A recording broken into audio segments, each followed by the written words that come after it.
Good evening. Before I begin, I would like to say thank you to the European Southern Observatory for providing further educational items. We are very much appreciated. Now, there is a reasonably bright comet on show during December and into February 2017. It is named 45P Honda Marcos Pagdusa.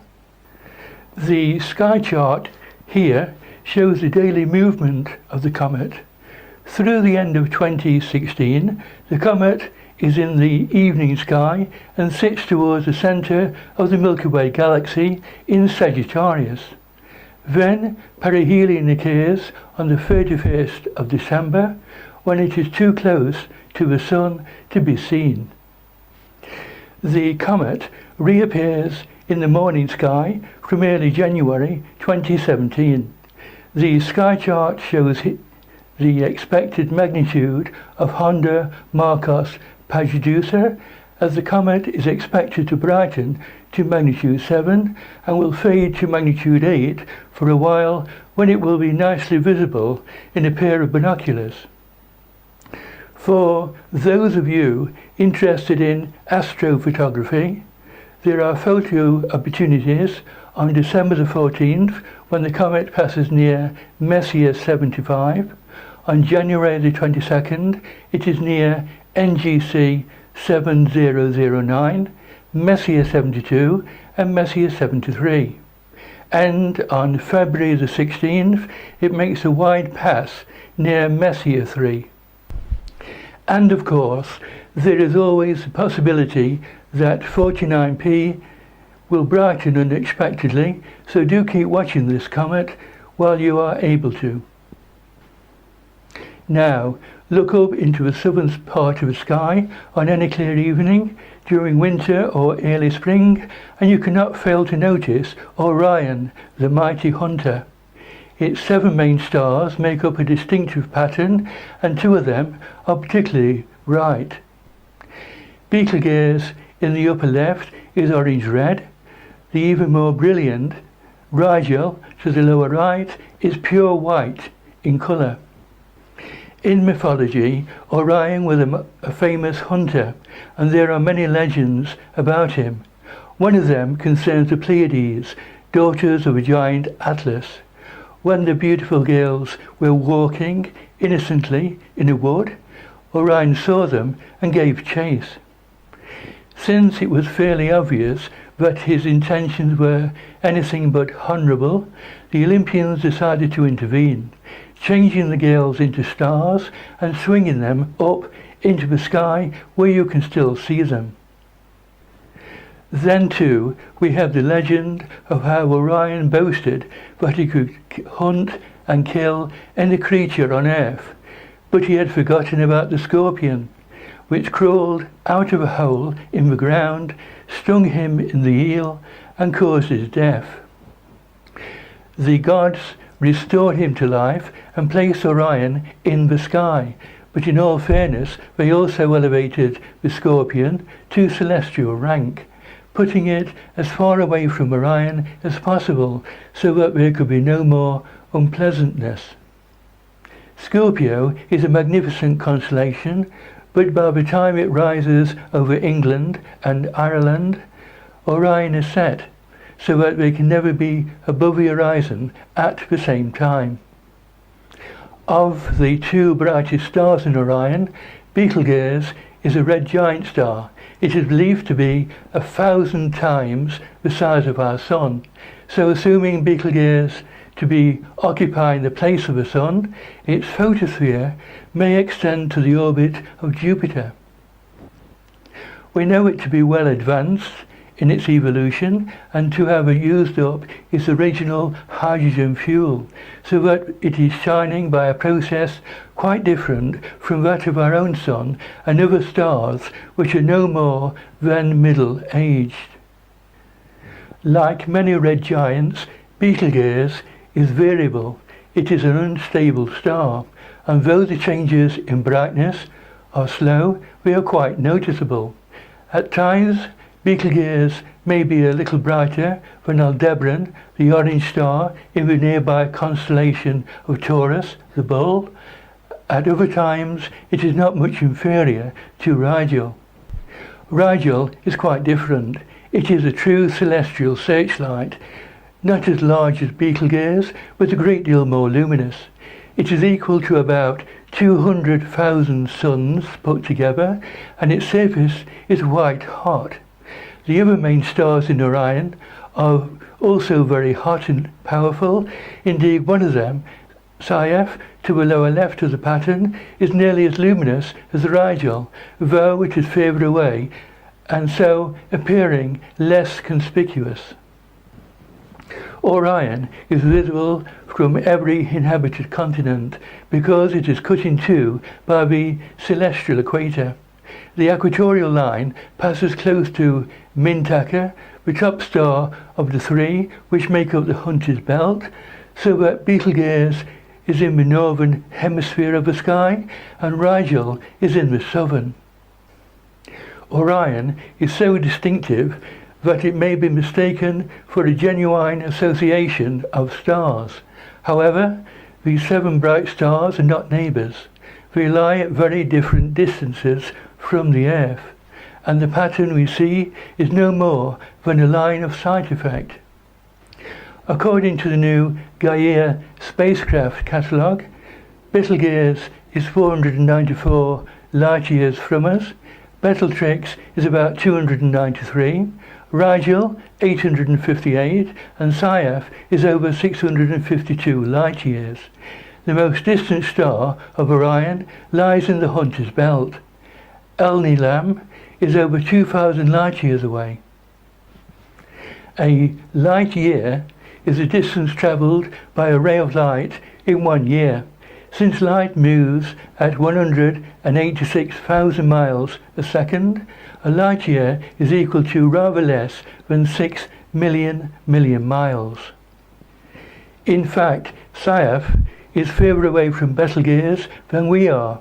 It merely happens to lie in much the same direction as seen from our own particular vantage point in the galaxy. If our own position were different, the Orion pattern will be completely lost. No star is fixed in space. Each is moving quickly, but the stars are so remote that their individual or proper motions are very slight. Orion looks the same today as it must have done in the days of Julius Caesar or even the builders of the pyramids. Yet over a sufficiently long period of time, the proper motions show up, and today's familiar pattern will become distorted. For instance, in 500 million years' time, the belt will no longer seem as regular as it is now. Because Orion is so conspicuous, and because it is so convenient, as it can be seen from all parts of the Earth, it is a useful signpost to the other constellations on view. Let us begin with the sky as seen from the northern hemisphere, with Orion high up in the south. Remember that because its stars are so bright, they can be seen even in strong moonlight. They are far more brilliant than those of the plough. Downwards, the 3 stars of the belt show the way to Sirius in Canis Major, the great dog, which is much the brightest of all the stars, even though it cannot compete with the planets Venus, Jupiter or Mars. Sirius stands out nicely. Its magnitude is minus 1.4, which means that it is more than 1.5 magnitudes brighter than Rigel. In the opposite direction, upwards, the belt shows the way to Aldebaran in Taurus the Bull, of magnitude 0.8. Aldebaran is like Betelgeuse, orange-red, though it is not nearly so large or so powerful. Continue the line from the belt through Aldebaran and you will come to the lovely star cluster of the Pleiades or the Seven Sisters, which looks rather like a misty glow, though more careful inspection shows that it is made up of several stars. A line from Rigel through Betelgeuse and extended will reach Castor and Pollux, the heavenly twins, which are close together. Pollux, magnitude 1.1, is noticeably brighter than Castor 1.6 and is orange, while Castor is white. Almost overhead during winter evenings is a very brilliant Capella in Auriga with Charioteer. Its magnitude is 0.1 and it is only marginally brighter than Rigel. But as seen from Britain, it is far more prominent simply because it is so high up. It is yellow like the Sun, and close beside it is a small triangle of stars, known collectively as the Hyade or Kids. Capella is one of the only two first magnitude stars which can reach the zenith as seen from Britain. Vega in the constellation of Lyra is the other one. From the southern hemisphere, the patterns of the stars are the same, but now the belt of Orion points upwards to Sirius and downwards to Aldebaran, while Capella is always very low. From the southernmost parts of New Zealand, it doesn't even rise at all. However, the brilliant Canopus, inferior in brightness only to Sirius, is not far from the overhead point. Finally, take a note of the Milky Way, which can be seen from either hemisphere and which runs across the sky from one horizon to the other. Sadly, city dwellers will not see it because it is so overpowered by streetlights. But when the sky is really dark, the Milky Way is truly magnificent. Out of all the objects in Orion, one of the most intriguing is the nebula in the Hunter's Sword, Messier 42, which is visible with the naked eye as a misty patch and which is well seen in binoculars. It was discovered in 1610 by an otherwise obscure astronomer named Pearson, but its nature was not then realized. We now know it to be a huge cloud of dust and gas, lying at a distance of some 1,400 light-years. It is not dense by everyday standards. If you could take a 1-inch core sample right through it, the total weight of the material collected would be no more than that of a new penny, even though the nebula is at least 10 light-years across. Were it to be on its own, the nebula would be dark and would be traceable only because it would block out the light of objects around it. In fact, it shines because it is lit up by some very hot stars at its Earth-turned boundary, though other parts of it remain dark. One non-luminous mass close to Alnitak, the left star in the Hunter's Belt, is nicknamed the Horse's Head because its shape recalls that of the head of a knight in chess. It is also known as Barnard 33. When Sir William Herschel was examining the sky, he came across some starless patches which he called holes in the heavens. In fact, these patches are not holes, they are dark nebulae. There is no essential difference between a bright nebula and a dark one. It all depends on whether there are any suitable stars to provide illumination. Look at the Orion Nebula through a small telescope and you will be able to see 4 stars close together, making up a group which is generally called the trapezium. This is the multiple system known as Theta Orionis. The members of the system are very hot. Their radiation is so intense that it can excite the nebula gas to a certain amount of self-luminosity, and they are also very luminous. A nebulous region which is excited to luminosity in this way is called a H2 region, since hydrogen is the most abundant element in the universe. However, for a complete study of the nebula, we must make use of all the available methods, and we must consider the infrared radiation coming from the nebula and objects inside it. The Orion Nebula contains a very young open cluster known as the trapezium, due to the position of its main 4 stars. 2 of these can be resolved into their component binary systems on nights with good seeing, giving a total of 6 members.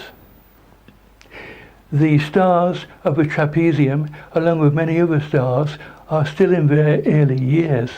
The trapezium is a component of the much larger Orion Nebula cluster, an association of more than 2,800 stars within a diameter of 20 light years.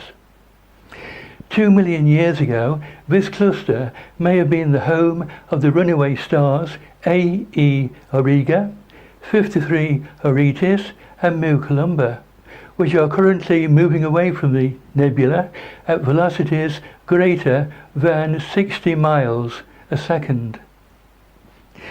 Visible light makes up only a small part of what is called the electromagnetic spectrum.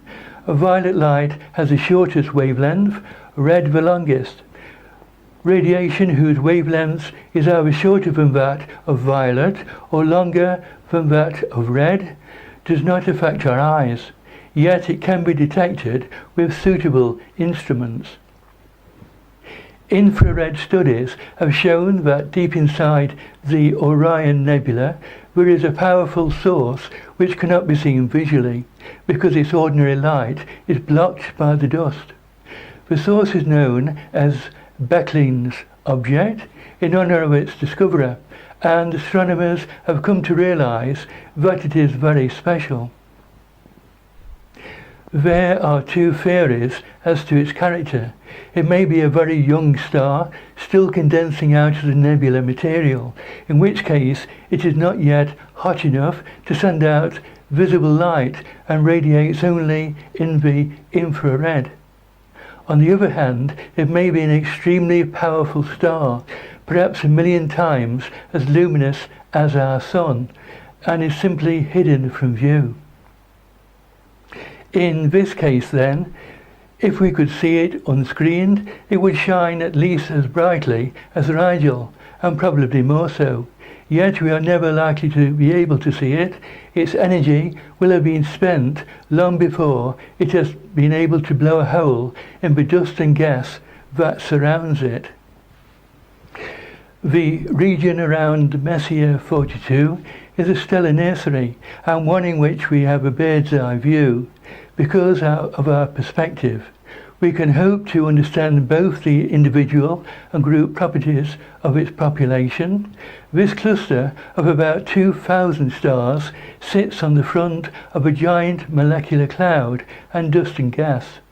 The process of forming these stars has either used up or dissipated the leftover material. Planetary disks of material around young stars in the Orion Nebula have been discovered, with the closer ones being several times larger than our Moon. These are called proplets, and they are situated within the nebula of dust which block out moon-sized bits of view of the nebula.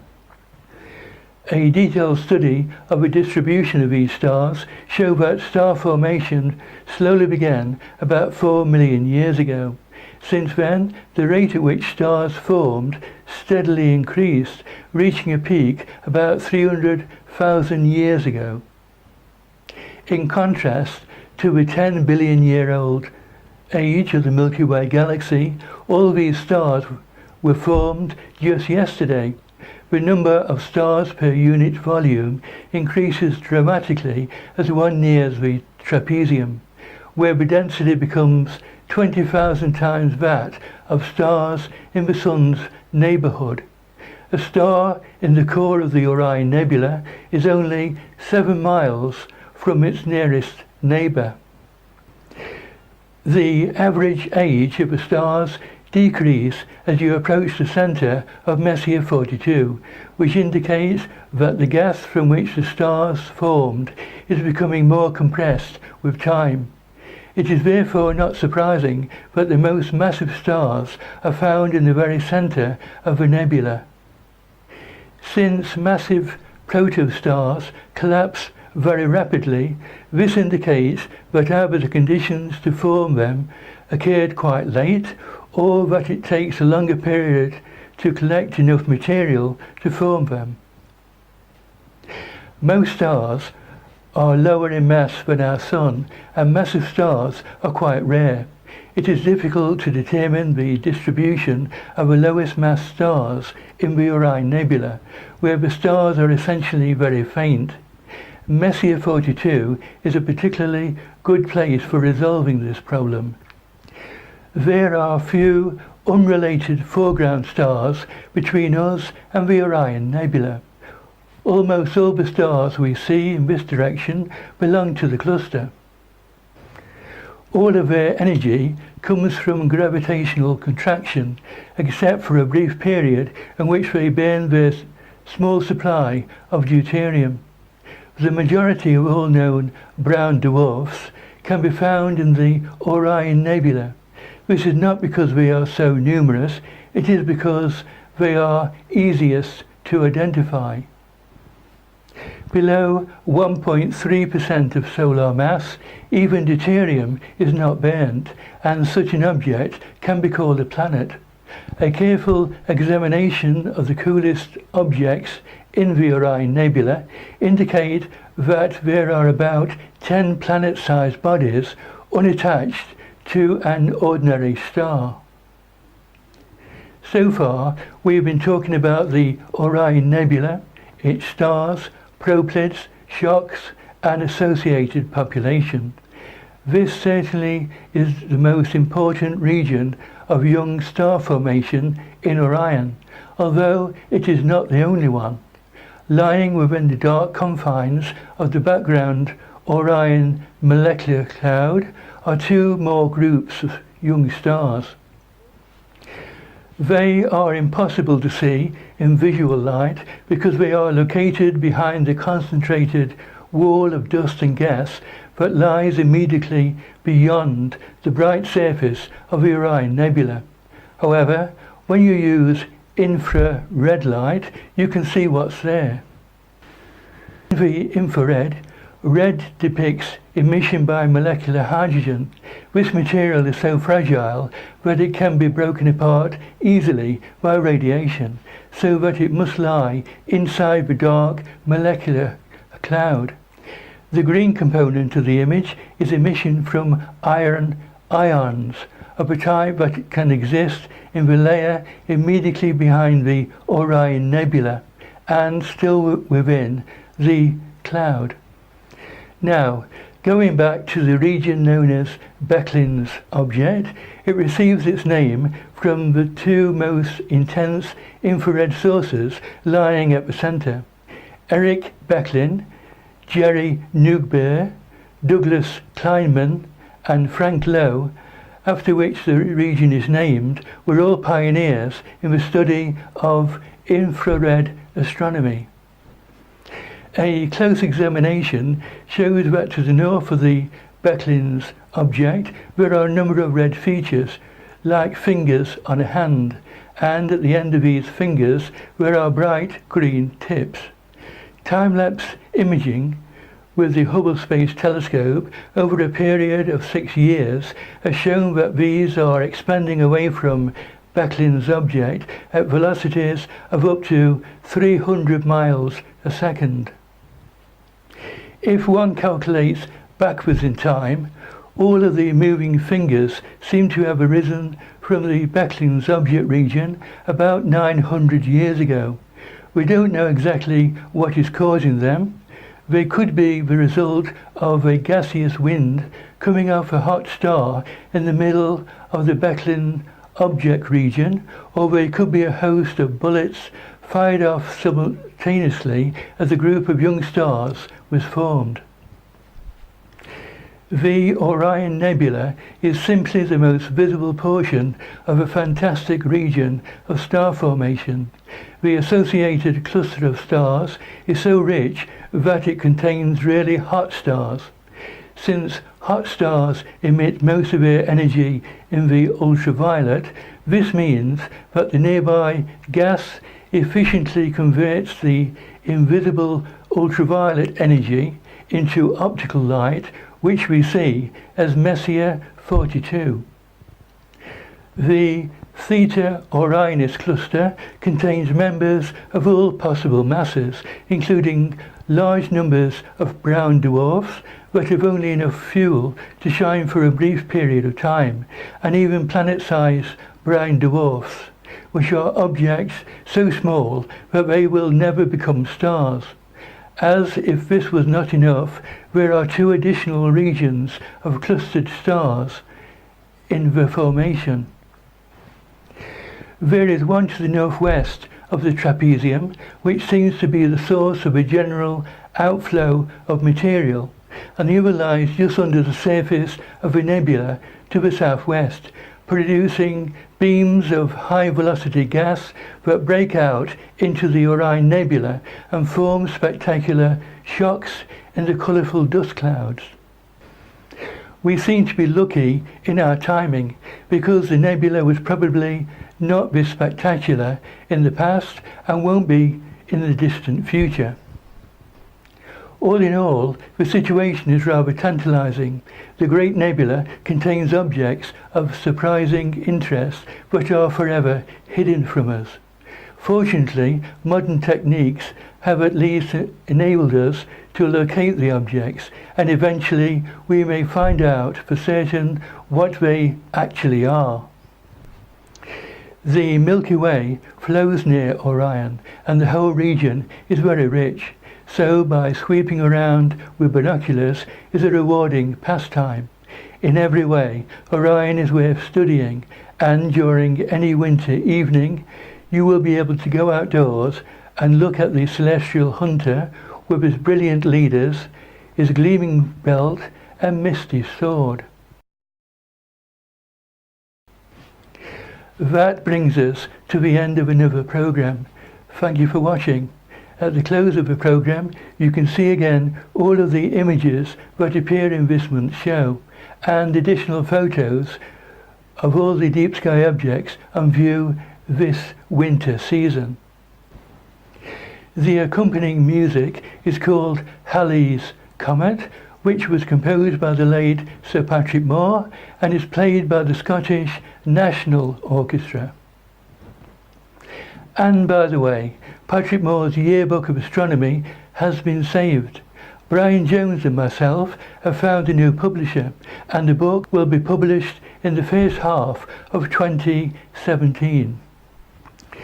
Please visit our website where you can watch all of our past shows, and if you like these programs, please share it with your friends and members of your local astronomical society.